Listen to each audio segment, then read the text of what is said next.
One of the most controversial aspects of the picture has always been the question of whether Deckard is indeed a replicant or a human being.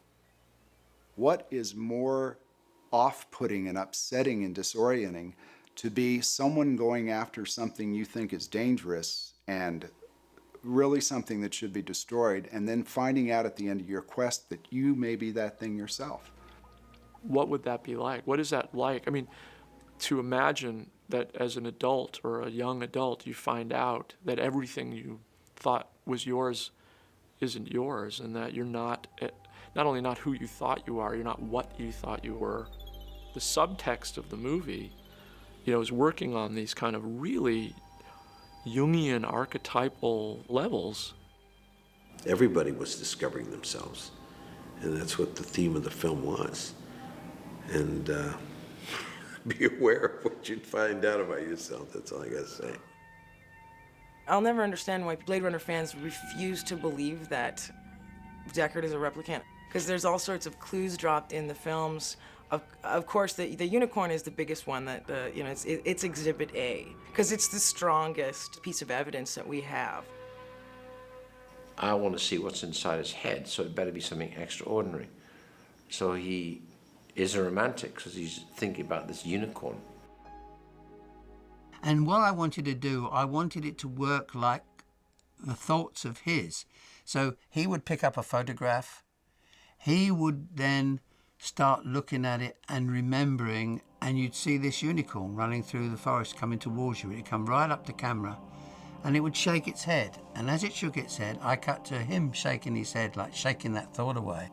And so that at the end of the film, I can have something absolutely remarkable, which I can illustrate, which is a unicorn. And he goes like that, boom.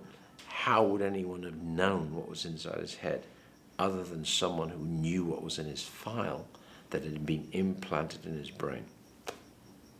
Can't be any clearer than that. If you don't get it, you're a moron. That's not his recollection. How on earth would that be his memory? It's not. He's thinking about Rachel. He's thinking about her implanted memories.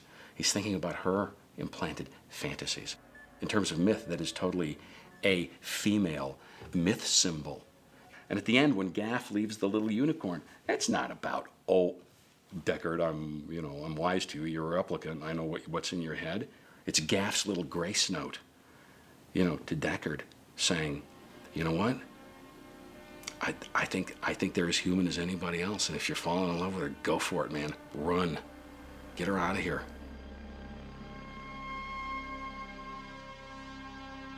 Eyes and seeing are a huge, huge theme in the movie. There is a characteristic glow that all the replicants have in the movies. They have a very subtle golden glow in their eyes. It appears, very briefly in some cases. And Deckard has this glow in his apartment, in his eyes.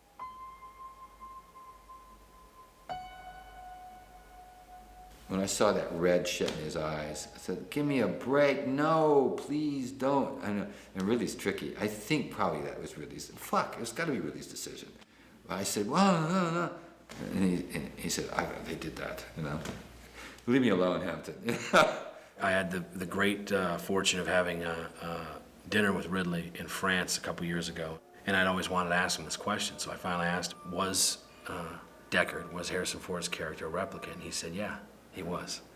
And for me, to this day, the hair goes up in my arms. If you're even half-assed engaged in that film, you get the idea very early on that this guy may not be what he thinks he is. He could be an Nexus 5, he could be a Nexus 7, he could be the newest one. He could have possibly been made last. After the replicants escaped off-world and ended up on Earth, why not, create one to go and hunt them all down? Because, once again, replicants are created for demeaning and degrading and dangerous work. Well, I would consider having to hunt down and retire sentient beings degrading and dangerous work. There are also subtle clues that people sometimes catch and don't catch that Ridley Scott put into the film, I think purposefully, to lead us down that path of supposition. For instance, the photographs that are scattered all over Harrison Ford's piano, Deckard's apartment. The replicants collect photographs, and his whole place where he makes music, where he obviously goes to relax, is filled with pictures of the past, memories, the same things that the replicants are trying so desperately to hold on to, even if they're not theirs. There seems to be a kind of amnesia. He has an amnesia. There's things that he can't quite reach in his emotions, and I think that comes across. I like what Ridley did about him being a replicant. I don't think it necessarily interferes with the subtext, because you weren't answering a question, you were asking a question. What is it that makes us different? By the moral position of the movie and the ethical position of the movie is that most of the world is far worse than replicants, because replicants are superhuman in the way they feel. The way their emotions are is also enhanced. It's not just their physical prowess or the intensity of their emotions is far greater than that of humans. So if Deckard is not a replicant, it's his loss, actually. The story really only works if Deckard is human. The entire theme of the movie, which is very sophisticated, unravels. The theme of the movie being the journey of a man rediscovering his humanity. And he goes through all this moral confusion, and he comes out at the end of it a real human being again. There's a very strong thematic point being made. And if Deckard's a replicant, it's like, all that's gone. So I completely reject that. I always sort of saw Blade Runner as a love story anyway, you know. That he's willing to be in love with somebody like Rachel, knowing that she's a replicant. And his humanness, I think, is really important in that. Deckard, you know, is basically a guy who does his job, who doesn't particularly like his job. He finds elements of it distasteful, but he gets on and he does it. But the idea that suddenly he falls in love, I mean, it's powerful. And I think by taking that away, it kind of muddies the water. Whenever I thought that I was possibly being positioned as a replicant, I would seek out Ridley and argue against it. We're throwing pebbles into that world of that he was a Cylon, but he was a replicant. Because it was my notion that in context of this world, the audience needed an emotional representative on screen that they could depend on being a human being. Maybe it's the one holdout that I don't want to know about. And I'm sure Ridley told me at some point, I conveniently forgot it.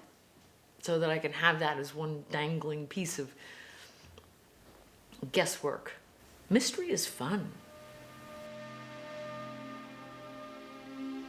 It doesn't really matter, even, that you would actually say Harrison's a replicant.